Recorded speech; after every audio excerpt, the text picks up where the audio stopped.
Presentation brought to you by AMT Rainbow with Another Man's Treasures and Mr.Kidd.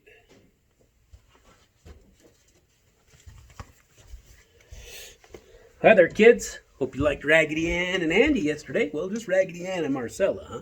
Andy just hung out. See if I can find one with Andy in it next time. We'll see what we've got. I don't have a Felix the Cat, but here we got a surprise for Felix. Another wonder book. It's Pat Sullivan's A Surprise for Felix the Cat. Pictures by Joe Oriolo. Wonder Books, New York. This one was printed in 1976, so it's a little newer. Still older than me. Here we go. Felix the Cat. Felix the Cat was looking for his nephew Inky. It was dinner time, and the fish chowder and the catnip ice cream had already been placed on the table. But Inky had not come in for dinner. Catnip ice cream? How many kids out there have cats? Nope, I don't have a cat. Just two dogs, and you saw them in one of my episodes. I'm allergic to cats, but catnip ice cream does not sound good. No, I'm good. I don't want to try it. But thank you anyway. Felix stood on the doorstep and called and called. But there was no answer from Inky. There was nothing left for Felix to do but to walk about the neighborhood and look for his little nephew. Felix peeked through a hole in the fence across the street. Did he see Inky?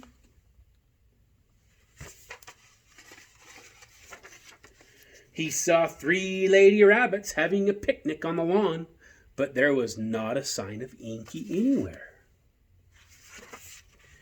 He looked through an open manhole in the middle of the street. Was Inky down there? Nope. There were two bulldogs and an Airedale fixing the pipes, but Inky was nowhere in sight. Down the street, Felix saw a little furry thing around the corner of a house. Was that Inky?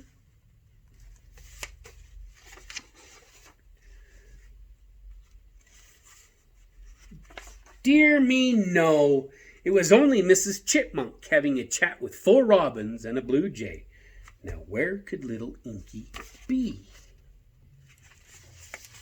Suddenly, something moved in the window of a house across the street. Felix rushed over to see. Perhaps it was Inky.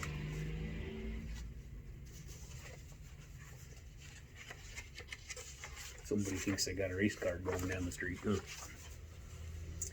Oh no, it was Mr. Pig rocking her 6 babies to sleep, and Inky wasn't there at all.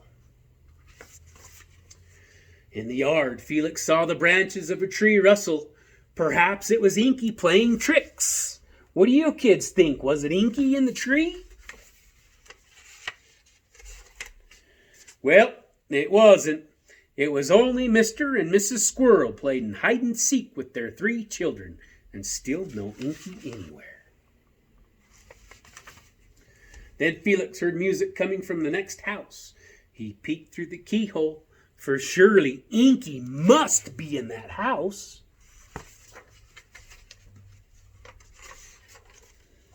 But all Felix saw were 4 mice dancing a jig. Again, there was not even a sign of Inky.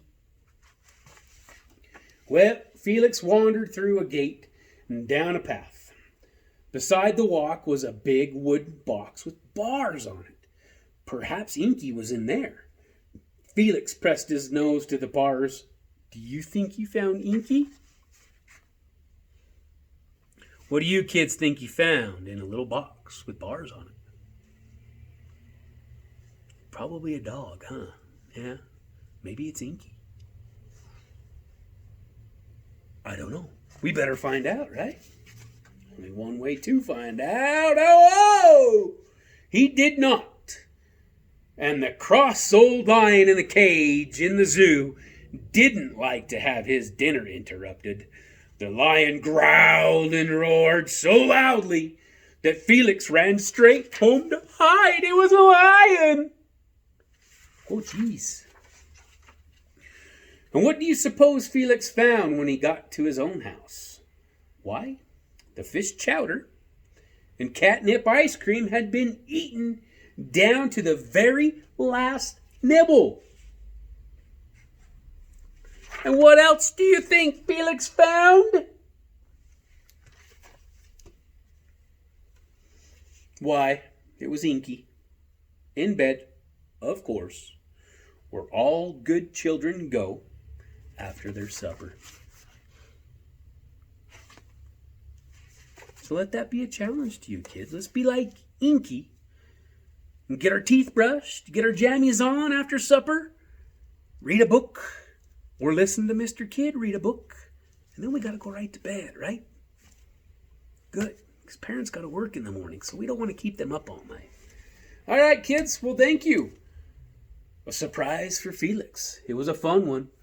I don't know what the next book is. It's still a surprise to me. I have to find one. But I cannot wait to come back and read to you again. See you guys again soon. Have a good one.